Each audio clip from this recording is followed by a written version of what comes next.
The News 3 weather team working for you ahead of storms. We'll show you how we track storms and the cutting-edge technology that's helping keep you and your family safe. When severe weather hits, it can be dangerous. I'll tell you the biggest threats you need to know about. Safety is top of mind in the path of a storm. I'll detail the ways you need to prepare for whatever lies ahead. We're watching the latest hurricane season projections closely. What we're expecting across Hampton Roads and the Outer Banks this year. Highlighting a group of seasoned storm preppers on the Chesapeake Bay. How those on Tangier Island prepare for weather threats. Flooding is a big threat across our area. Tonight, a business owner shares his nightmare flooding story and how leaders are fighting future issues. We begin with tornadoes, the most intense, often the most deadly, and probably the most feared kind of severe weather. And when you look at video like this from Kansas back in May, you can certainly understand why. That tornado damaged more than 1,000 homes. And of course, we all remember these horrifying images from December. That's when a tornado producing winds close to 200 miles per hour killed nearly 60 people in western Kentucky. But scenes like these are actually becoming less common. This chart going back to 1875 shows the yearly number of tornado deaths, and they've been falling pretty steadily.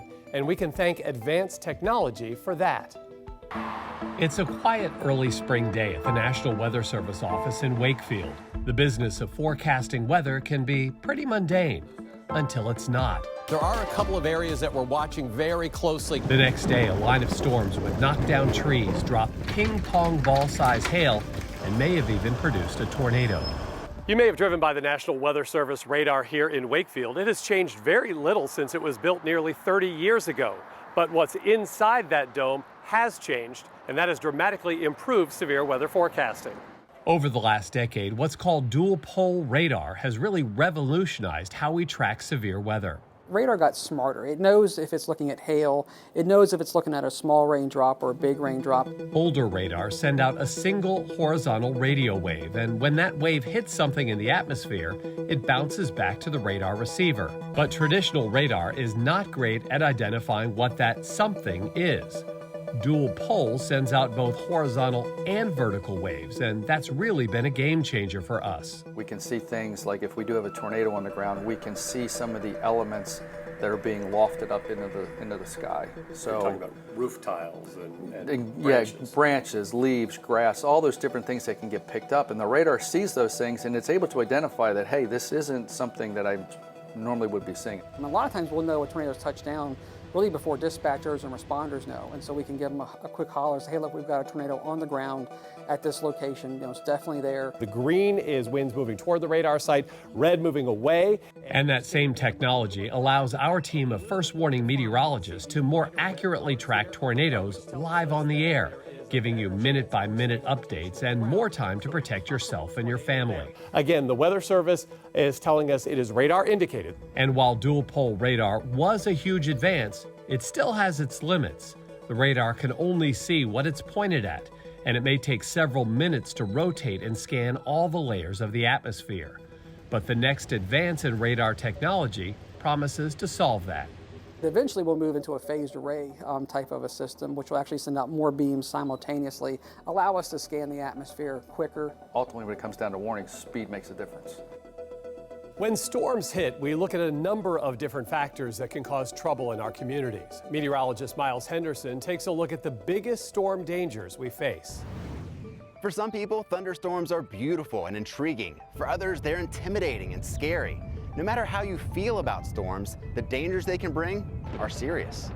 When thunder roars, go indoors. No place outside is safe from lightning. It's extremely dangerous to be in open areas or near tall objects like trees. Avoid conductors like flagpoles, umbrellas, and water. The safest place you can be is in your car or an enclosed building. Once you're safely inside, stay away from electrical equipment and avoid plumbing. Hail is a type of frozen precipitation that forms inside a thunderstorm. Hailstones are formed when raindrops are carried up into the extremely cold tops of the clouds. Hail falls when it becomes heavy enough to overcome the strength of the thunderstorm updraft. Hail can fall in a wide range of sizes, from as small as a pea to as large as a grapefruit. Anything the size of a quarter or larger is considered severe. Now, hail can cause billions of dollars of damage each year to homes, cars, and crops. Damage from severe thunderstorm winds account for half of all severe reports.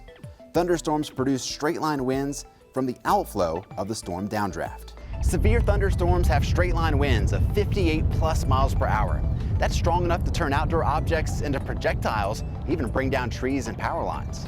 One of the key elements to tornado development is something called wind shear. This rotation or spin in the cloud can start as a funnel cloud, becoming a tornado when it reaches the ground. The biggest threat from tornadoes is from flying debris, with the strongest tornadoes producing winds over 200 miles per hour. While tornadoes usually steal the headlines, the #1 killer in thunderstorms is flooding.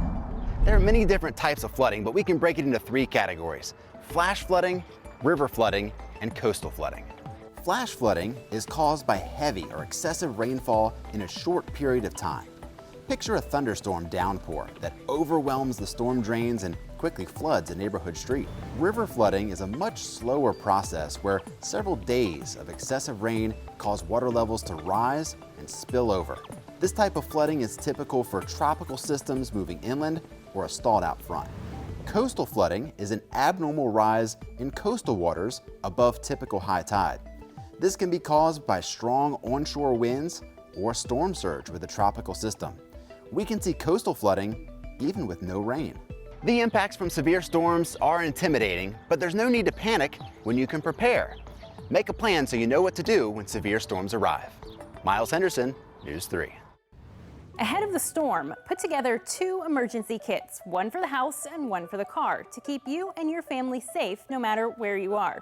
The most important items to have in each kit are a first aid kit, bottled water, portable chargers, a flashlight and batteries, a blanket, important documents, cash, medication, pet and baby necessities, and a weather radio so you can stay up to date on the latest conditions. Now that we've got our kits, let's talk safe places to be.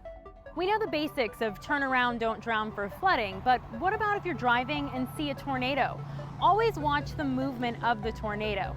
If it's moving left or right, then you're not in its path. But if it looks like it's not moving, it's either headed right towards you or away from you. That's when you need to seek shelter immediately. If you're driving, park your car and head into a nearby structure. If you're on a highway, avoid overpasses. They act as a funnel and they have higher winds. Pull over in an open area, turn the car off and stay in the car. Keep your seatbelt on, roll the windows up, and crouch down below the window level, protecting your head, and wait it out. If you're at home or work, you'll want to go into the basement or the lowest level in an interior room without windows. Bathtubs are great because they're anchored best into the home structure. If you live in a mobile home, go to a nearby, sturdier structure. Crouch down and cover your head with a helmet, blanket, or even mattress. And don't forget about your 4-legged family members. Put them in a crate or harness with a leash on and keep them close to you. Also make sure they're microchipped in case you get separated. Be sure to have at least 2 ways to get weather alerts so you know when it's time to act. A weather radio, having wireless emergency alerts enabled on your phone, and the News 3 app are best to keep you safe.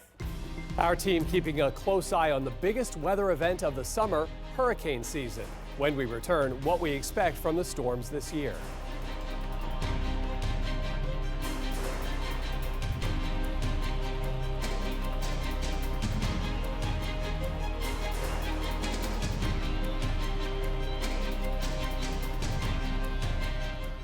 News 3's first warning to severe storms is sponsored by JES.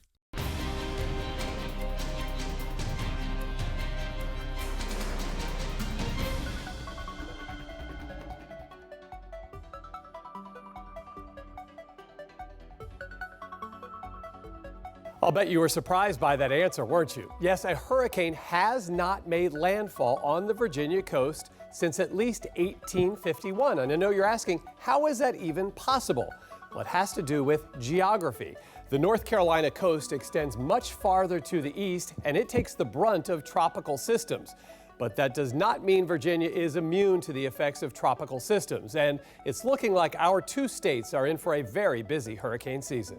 This is what you imagine when you think of hurricanes: the relentless winds, the massive storm surge, and flooding, and for good reason.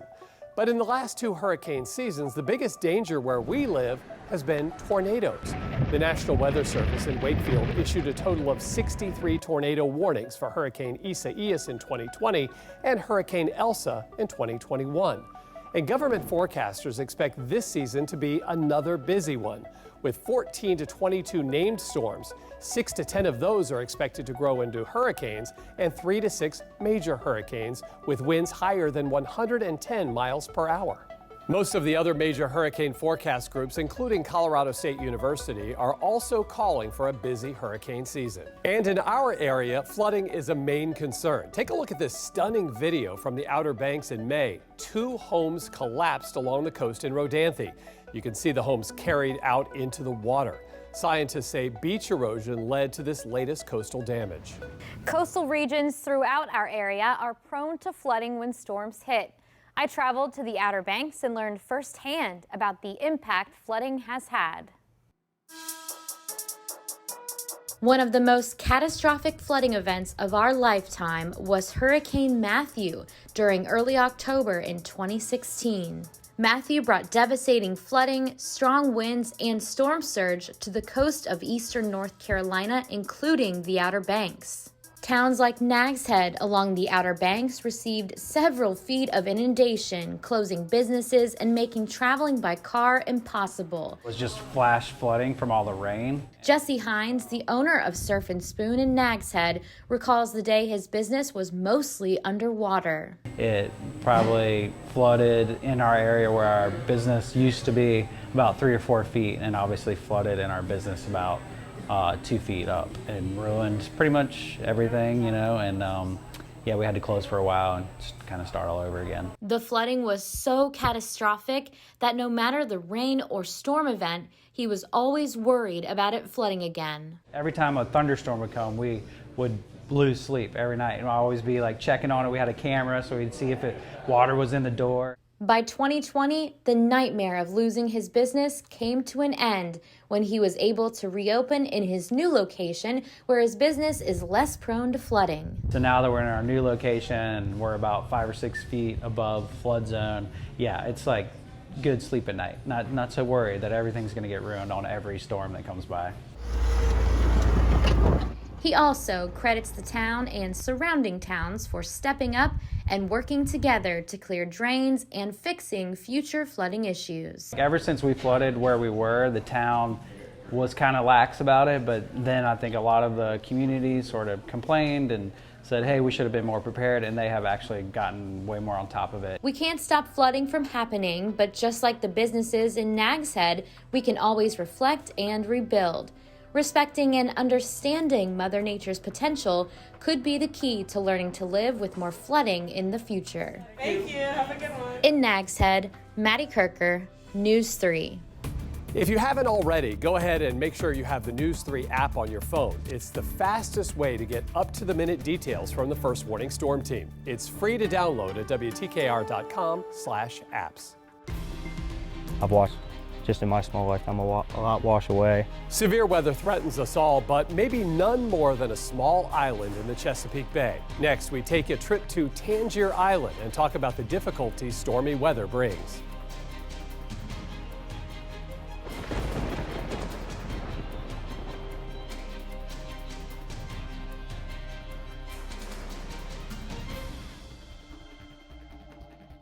News 3's First Warning to Severe Storms is sponsored by JES.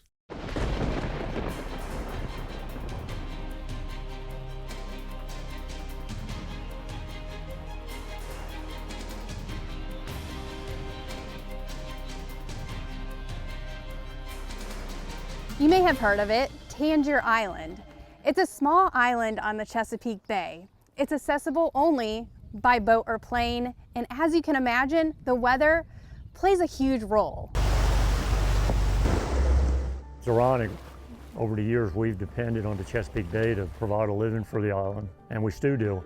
But it's the Chesapeake Bay that's threatening to take the island away. That's James Eskridge. He's the mayor of Tangier and a commercial crabber. His family has lived on the island since the Civil War. It does drive our lives, the weather. Yep. When asked what the best part of the island is, it's the people, and we love what we do, our way of life, crabbing, oystering.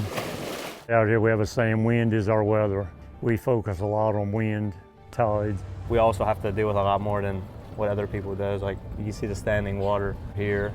We're a lot susceptible to the weather now, being we're not as protected as we used to be. Cameron Evans is also a native of Tangier and is devoted to protecting his home from Mother Nature's fury. This jetty here to the west part, this was one of the original one that was implemented here. We were losing 25 feet of shoreline a year on the west side, and they put a seawall in 1989 and then one a couple of years ago. But the one on the south side, since '89, we haven't lost 1 inch of shoreline, so it works. Those jetties protect the west side of the island from storms and wind, but there's no protection on the east side. You can see the open area out here, that's southeast, so any tropical system, you'll get wind in that direction. Nor'easter, this is the way where it's open, so we're starting to get a lot of damage to the businesses out here in the harbor. See behind here, that's where the crab shanties used to be 3 or 4 here, and they've all got tore down in hurricanes. According to Eskridge, the island sits about 4 feet above sea level, and it doesn't take much to flood during a storm or unusually high tides. Yeah, you have to adapt. You have kayaks. For the bigger storms, the guys will have to bring their crab traps in, their gear, so it doesn't get scattered by the storm, and get their boats in a safe harbor. Quite a few people will evacuate. I would say maybe about half. Eskridge says they've lost about 2/3 of their land since 1850. And when I talk about saving Tangier, I'm talking about not just saving a piece of land, a land area. I'm talking about saving the people, our culture, our way of life. We've been out here for hundreds of years, and we'd like to remain. Scientists say Tangier Island is disappearing so fast it will likely be uninhabitable by 2050. This is in large part due to sea level rise and coastal erosion. Well, we've covered a lot of ground tonight, but I think severe weather for a lot of folks is very personal. Everybody's situation is different, so we asked for some questions on social media, and I think this one is one of the most interesting ones, and I'm not sure anybody's asked this before. Jenny says, if you live in a house on stilts, where do you go during a tornado warning? And I think that's an interesting one because there's a lot of communities around here very close to the water, so you'd be on stilts. Well, the first thing you can do is, if you can leave, leave. Right, to get to a more traditional home or a place with a basement, that's #1 pick. If you can't, you still want to get to that lowest floor. So maybe you do have a true first floor, maybe it's a laundry room or something like that. If not, the lowest floor possible, same rules apply. Interior room, away from windows, try to put as many walls between you and the outside as possible. All right, let's move along to Sandra. This is an interesting one about lightning. Do surge protectors work if you're hit by lightning? If your house is hit by lightning, should I unplug my electronics? Who wants to tackle that? That's a pretty good question, because I know I just recently bought a TV and they were like, you need to have a surge protector because that's going to help you with things. But it's a good question. Do they actually help? And I think that I wouldn't really rely on a surge protector. The other part of that question was, should I just unplug my electronics? And I think that that's probably the better thing if you're really worried about potentially having lightning. And Caitlin asked this one, and it's an interesting one, and we hear this quite a bit. Why do storms not seem to hit big cities? People like to think that their city cannot be hit by a tornado, but it actually can. You just have to think about how rare tornadoes are and then how small that actual big cities are. Technically, only 3% of the United States is a big city. So you think about the other 97% are technically rural areas. That's typically where we have the tornadoes, just because they're so rare if you think about it. But yes, big cities, unfortunately, can also be hit by tornadoes. Tyler asked this one. Are you guys excited when severe weather strikes? You seem stoked. Part of the reason why we might seem a little bit stoked is because there's a lot of adrenaline going on. There's a lot of moving parts that I think a lot of people don't see on TV. I mean, we have to keep track of social media, keep track of reports, what the National Weather Service is issuing. Yeah, and plus it's what we train for. It's like a firefighter. A firefighter doesn't want to fire, but that's what you train for. That's what you're ready for. Yeah, it's basically just a big adrenaline rush. Obviously, we don't want death and destruction and all of that, but you know, we don't want these storms to happen, but we are always here to protect everyone. That's why we get into this field. And our First Warning weather team answered more of your weather questions. You can find our full Q&A at WTKR.com and on the News 3 app. That wraps up our special coverage tonight. Thank you for tuning in for News 3's First Warning to Severe Storms. We hope you're now better prepared for any severe weather that comes your way. Whenever the storms hit, turn to News 3. And remember to stay up to date with our First Warning weather team. Scan the QR code on your screen. You'll see live interactive radar and our latest forecast. It's a great way to get updates ahead and during the storm, especially if you lose power.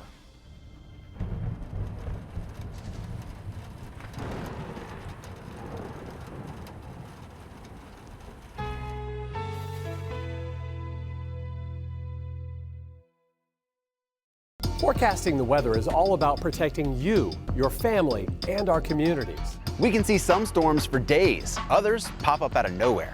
And no matter where you're located, as far north as Tangier Island, News 3 will warn you first. From the beaches and the Outer Banks To anywhere in the 7 cities, we'll use every tool we have to warn you first. So during severe weather season, trust the News 3 First Warning Storm Team. Download the News 3 app for immediate push alerts when severe weather threatens.